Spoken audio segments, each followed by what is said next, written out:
नमस्कार, मैं आशीष राजेंद्र कुमार और आप देख रहे हैं इंडिया न्यूज़ इन खबर। जी हाँ, दिल्ली में जिम और योगा सेंटरों पे लटकी है तलवार। तलवार क्यों लटकी है? वो तलवार है सीलिंग की। अब मामला पूरा क्या है, ये मैं आपको बता रहा हूँ विस्तार से। सुप्रीम कोर्ट द्वारा जो गठित मॉनिटरिंग कमेटी है, उसके निर्देश के तहत ये कहा गया है कि दिल्ली के अंदर जिम और योगा सेंटरों को सील किया जाएगा। अब वो कैसे किया जाएगा, क्या है पूरी प्रक्रिया, वो जान लीजिए आप।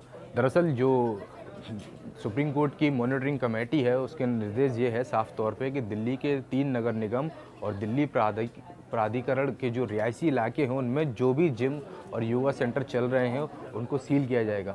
सीलिंग का मामला या सीलिंग का नाम सुनते ही आपको रेस्टोरेंट और दुकानों की याद आ जाती है। वो 2017 याद आ जाता है, जब ये सीलिंग के मामले सामने आए थे और दिल्ली में कई ऐसी दुकानें और रेस्टोरेंट थे जिनको सील किया गया था। अब ऐसे में जो सीलिंग की तलवार है वो पूरे तौर पर जिम और योगा सेंटरों पर लटकी हुई है। एक तरफ देश के प्रधानमंत्री Narendra Modi fit India movement चलाते हैं, तो दूसरी तरफ अब जब दिल्ली में जो देश की राजधानी है उसके अंदर जब ये फिटनेस सेंटर बंद हो जाएंगे तो कैसे इंडिया फिट रहेगा, ये वाकई एक सवाल है। आपको बता दें कि जो मास्टर प्लान 2021 है, उसके तहत 2008 से जितने भी जिम और योगा सेंटर बने हैं या जो चालू हैं, उन सब को बंद किया जाएगा, यानी कि सील किया जाएगा, क्योंकि ये सब सीलिंग की जद में आते हैं।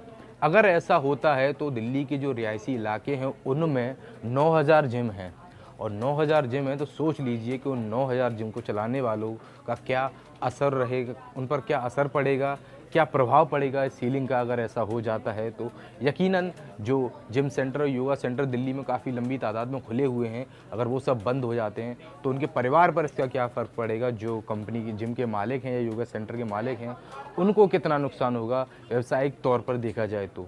इसके अलावा जो लोग इनमें मेंबरशिप लेते हैं, कई जिम तो ऐसे हैं जिनमें 3 महीने, 6 महीने या साल भर की पहली मेंबरशिप ले ली जाती है, तो उन लोगों को कितना नुकसान होगा, क्योंकि उनके तो पैसे जमा हैं। ऐसे में जब से ये जिम सीलिंग का और योगा सेंटर का बंद होने का मामला सामने आया है, तब से लोग जिम के जो ओनर हैं उनसे अपनी फ़ीस मांगने के लिए कवायद में लगे हुए हैं। दूसरी ओर जो जिम संचालक हैं उन सभी ने आंदोलन करने की मांग की है और उन्होंने साफ तौर पे कहा है कि अगर ऐसा होता है तो यकीनन हम आंदोलन करेंगे।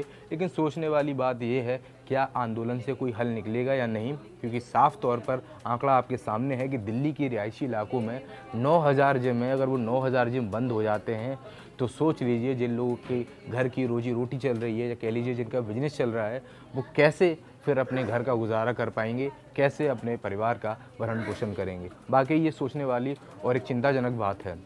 सीलिंग के ज़रिए एक आंकड़ा आया था कि रजौरी गार्डन में 500 से 600 दुकानें जो थीं, जो कि सीलिंग की जद में आ रही थी, उनको बंद किया गया था। तो ऐसे में जब तलवार लटकी है जिम और योगा सेंटर पे, तो कहीं ना कहीं ऐसा लगता है कि जो पहले हुआ था वो अब इस बार भी हो सकता है। और सीलिंग के बारे में मैं आपको बता दूं, जो दिल्ली के अंदर ही चल रही है, तो आने वाले कुछ महीनों बाद दिल्ली में विधानसभा चुनाव भी होने वाले हैं। तो कहीं ना कहीं जो भाजपा शासित नगर निगम हैं, उनके अंदर ये काफ़ी जो कहते हैं ना नुकसान दे सकता है। वो भी इसलिए कि विपक्ष और लोग का जो जन आक्रोश है उसका उनको सामना नेताओं को करना पड़ सकता है, और कहीं ना कहीं जो चुनाव आ रहे हैं उसमें इसका मुद्दा गरमा भी सकता है, क्योंकि जब लोगों को समस्या होती है तो यकीनन उसका असर किसी ना किसी पे तो निकलेगा। अब जिम और योगा सेंटर पर जो गाज लटकी है, तो जो लोग ट्रेनिंग का कोर्स कर रहे हैं या जो ट्रेनर हैं, उनकी नौकरी पर भी आ बन सकती है, क्योंकि साफ तौर से देखा जा सकता है कि आज के दौर में एक तरीके से ट्रेनर बनने का जो ट्रेंड है वो काफ़ी चालू हो गया है। और जब ट्रेनर जो हैं उनके लिए जिम और योगा सेंटर भी उपलब्ध नहीं रहेंगे तो फिर वो कैसे अपना भरण पोषण करेंगे। खैर, 22 अक्टूबर तक जो मॉनिटरिंग कमेटी है उसने सभी नगर निगमों से अब इसकी एक कार्रवाई रिपोर्ट मांगी है और कहा है कि जल्द से जल्द इस मामले की कार्रवाई रिपोर्ट पेश की जाए। अगर 22 अक्टूबर के बाद कोई कार्रवाई होती है या फिर कोई निष्कर्ष निकल के आता है तो वाकई इन योगा सेंटर और जिम पर गाज गिर सकती है। खैर, अगर आपको ये वीडियो अच्छा लगा तो इसे लाइक करें और चैनल इन खबर को सब्सक्राइब करना बिल्कुल ना भूलें। धन्यवाद। इन खबर चैनल को सब्सक्राइब करें और बेल आइकन दबाना ना भूलें।